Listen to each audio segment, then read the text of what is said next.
உண்ணாவிரதம் இருந்த தங்கராசு காலை உடைச்சிட்டான் தாதா. அப்படின்னா அந்த குப்பத்துல ஃபேப் சிட்டி கட்டணும்னா அவன் கேட்ட 200 கோடி கொடுத்துதான் ஆகணும்னு மிரட்டுறான். ரொம்ப தான் ஓவரா போறான். அந்த தங்கையா பையனுக்கு கொஞ்சம் கோபம் ஜாஸ்தி இல்ல?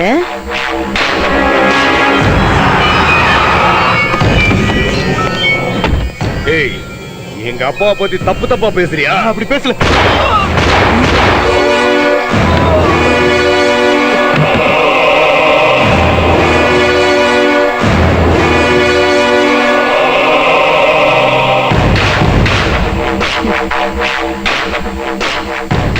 போலீஸ்க்கு போனை போடு, அப்படியே மீடியாவுக்கும் சொல்லிடு.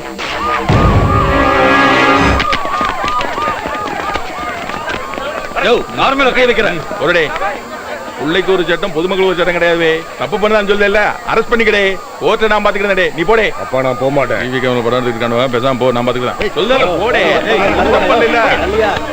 இது நிச்சயமா எதிர்கட்சிக்காரனும் செஞ்ச சதி, எனக்கு நல்லா தெரியும். சட்ட ரீதியா செஞ்சுக்கிறேன். நீ போடே, கூட்டு போவே. டிவி காரனுக்கு வேற வேலையே கிடையாதா? ஆவுன தூக்கிட்டு வந்துருக்கீங்களாப்பா. போங்க, போய் ஏதாவது கல்யாண வீட்டுல கவரேஜ் பண்ணுங்க. போங்க.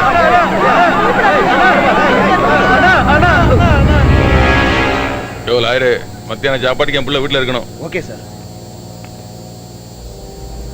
என்னடே என்ன அப்படியே பாத்துக்கிட்டு இருக்க? எனக்கு ஒன்னும் புரியலண்ணா. சொந்த பிள்ளையவே பாண்டிச்சாமியை சொல்லியா? போலீஸ் ஸ்டேஷன்ல டீயை சாப்பிட்டு மத்தியானம் நண்டு ஏறா பொரியல் சாப்பிட வந்துருவான். இது ஒரு வகை அரசியல் தந்திரம்டே. பொதுமக்களை நம்ப வச்சு கழுத்து இருக்கிறதுக்கு பெருதாண்டே பாலிடிக்ஸ் தர்மங்கிறது. புரிஞ்சுதாடே? போக போக எல்லாம் புரிஞ்சுக்கிடுவேன். சரிதாசு, பாண்டிச்சாமி இல்ல, நீ போய் மாமலை வசூல் பண்ணிட்டு வந்துரு. அண்ணா நீ கூட மாமலை 5 வருஷத்துக்கு ஒருக்கா ஓட்டு போடுறதுக்கு நம்மகிட்ட காசை வாங்கிட்டு தான் ஓட்டு போடுவானுவா. அத வாரம் இன்ஸ்டால்மெண்ட்ல இப்படி தாண்டி வசூல் பண்ணணும். ஒவ்வொரு எலெக்ஷனுக்கும் 10 கோடி ரூபாய் செலவு பண்ணி தானே ஜெயிக்கிறோம். சும்மா இல்லையா? 10 கோடியா? தனியா போவாத, நம்ம பயலுல கூட்டு போ. 10 கோடியா? சரிதான், ஜனங்களை மொட்டை அடிக்கிறதுல தப்பே இல்ல.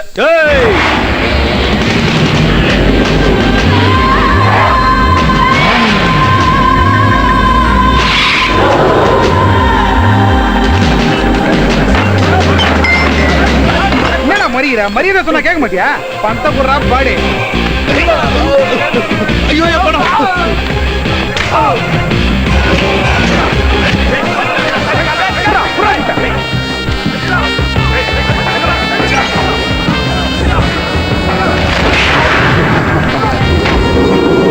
கட்டிய கட்டினா காசு கொடுக்குறீங்க.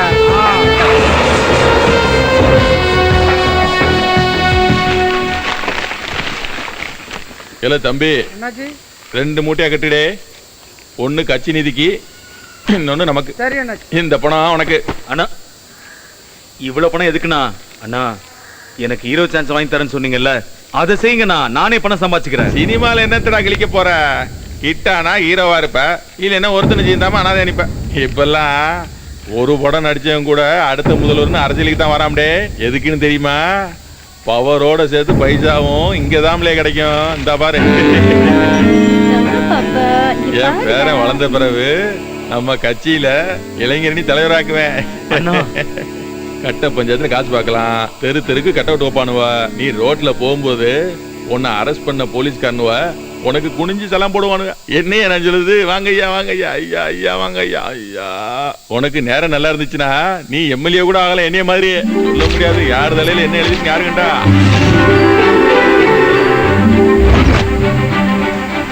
அப்படின்னா நான் எம்எல்ஏ ஆயிடுவேனா? முதல்ல இளைஞரணி தலைவர் ஆகல. பாண்டிச்சாமிய ஜெயிலுக்கு அனுப்பிட்டோம்.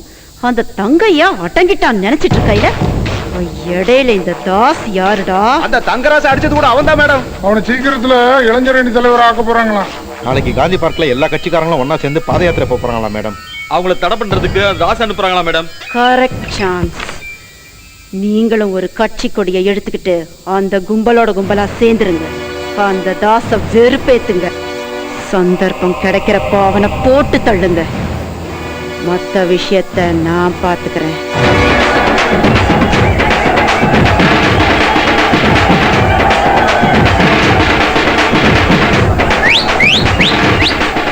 என்னடா சடாவிடி? என்னம்மா அப்படி கேட்ட? அடுத்த சிஎம் நான் தானே. தாதா சார் உனக்கு இளைஞரணி பொறுப்பு தானே தரனாரு? இளைஞரணி தலைவர் அடுத்து எம்எல்ஏ, அப்புறம் எம்பி, அதுக்கப்புறம் சிஎம். அண்ணன் எழுச்சி தளபதி, அண்ணன் எழுச்சி தளபதி. கண்ட கருமாந்திரலாம் அந்த தளபதி இந்த தளபதின்னு போட்டுக்குதுன்னா நீங்களும் அப்படி பிச்சமுத்தண்ண. டேய் எம்எல்ஏக்கு அப்புறம் எம்பி இல்லடா, மந்திரி ஆகணும். அப்புறம் தான் சிஎம். நான் சிஎம் ஆயிடுவேன் உனக்கு பொறாம. எனக்கு எதுக்குடா பொறாம? நீ சிஎம் ஆனா நான் டிஜிபி. அப்ப பிஎம் ஆயிட்டா நான் தான் டிஃபென்ஸ் மினிஸ்டர். அதையே கன்ஃபார்ம் பண்ணிக்க. எழுச்சி தளபதி, எழுச்சி தளபதி, எழுச்சி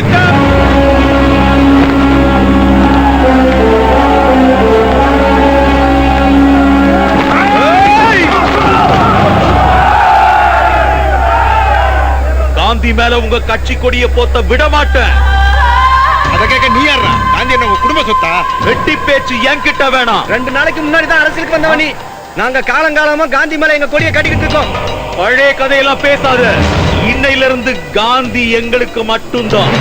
அனாசிமா பேசின மாவன அட்ரஸ் இல்லாம தேவையில்லாம பிரச்சனை பண்ணிட்டு இருக்காத. நாங்க எங்க கட்சி கொடியை வந்து காந்தி மேல உனக்கு மட்டும் தனியா சொல்லணுமா? காந்தி சென்டர்ல ஒரே ஒரு கொடி தான் பறக்கணும். ரொம்ப திமிரா பேசாத, ஒதுங்கி போ. எங்க கொடி நாங்க காந்தி மேல விலகி போயிட, இல்லனா செத்து போடுவேன். திமிர கட்டுறியா? உன்னை விட்டேன்னா உன் தாவா கிட்ட தீர்ந்துரும் அவனை. இவனை போடுங்கடா ஃபர்ஸ்ட்.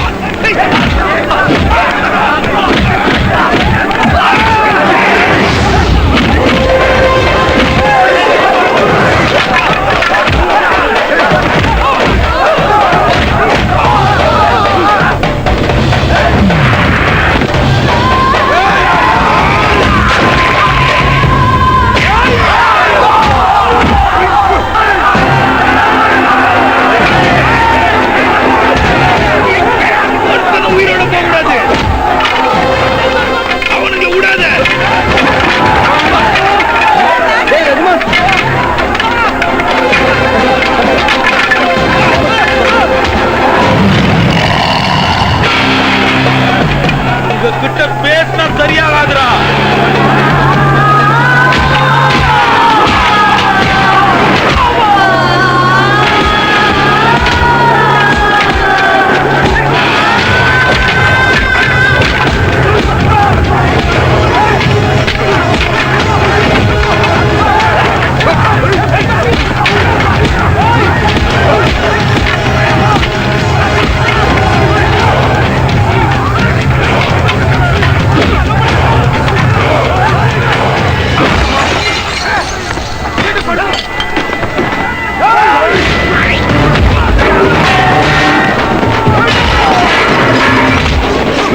ஐயா மகாத்மா, எதுக்காக இந்த முட்டாள்களுக்கு இந்த சுதந்திரத்தை வாங்கி கொடுத்தீங்க? எந்த ரத்தம் இந்த மண்ணில சிந்த கூடாதுன்னு நீங்க வாழ்க்கை பூரா போராடுனீங்களோ அதை உங்களுக்காக இந்த அரசியல்வாதிங்க உங்க கண்ணு முன்னாலே சிந்த வச்சுட்டாங்க. புனிதமான இந்த இடத்தை கரை படிஞ்ச தங்களோட கொடிகளால இந்த அரசியல்வாதிங்க அசிங்கப்படுத்திட்டாங்க ஐயா. நான் உருவாக்குன இந்த கொடியால பிற்காலத்துல ரத்தம் சிந்த வேண்டி இருக்குன்னு தெரிஞ்சிருந்தா இந்த பிங்கள வெங்கையா அந்த கொடியையே உருவாக்கி இருக்க மாட்டேயா. உருவாக்கி இருக்க மாட்டேயா. உருவாக்கி இருக்க மாட்டேன். இவன் என்னடா ஓவரா ஃபீல் பண்ணிட்டு போறான்? இப்ப யார் கிட்ட போட்டுருக்கா? பிங்கள வெங்கையாடா அவரு. நம்ம தேசிய கொடியை வடிவமைச்சு மகாத்மா காந்தி கையாலேயே பாராட்டு வாங்கின பெரிய மனுஷன்டா அவரு. நம்ம ஆள்றா. அப்படின்னா நம்ம சமுதாயத்தை சேர்ந்தவரா? என்னது கேஸ்டியா? ஏன் உன் கேஸ்டுக்காரன் இருந்தா என்ன பண்ண போற? என்ன பண்ணுவோமா? தேசிய கொடியை வடிவமைச்சது எங்க ஜாதிக்காரன் தான் பெருமையா பேசிக்குவோம். டேய், ஜாதி பேரை சொல்லி பொழப்பு நடத்தாதீங்கடா பாவீங்களா. அதனாலதான் அந்த நாடே கெட்டு போச்சு. உங்க ஜாதி பிரச்சனைக்கு அந்த மகாத்மாவை இழுக்காதீங்கடா. அவரை விட்டுருங்க. நீ எதுக்கே ரொம்ப ஃபீல் பண்ணிக்கிற? நீயும் அந்த சமூகத்தை சேர்ந்தவனா? உண்மையிலே ரொம்ப ஃபீல் ஆயிட்டான். ஆமா, அந்த ஆள் எந்த சமுதாயத்தை சேர்ந்தவன்? அது சரி, சமுதாயம்னா என்னன்னா? சமுதாயம்னா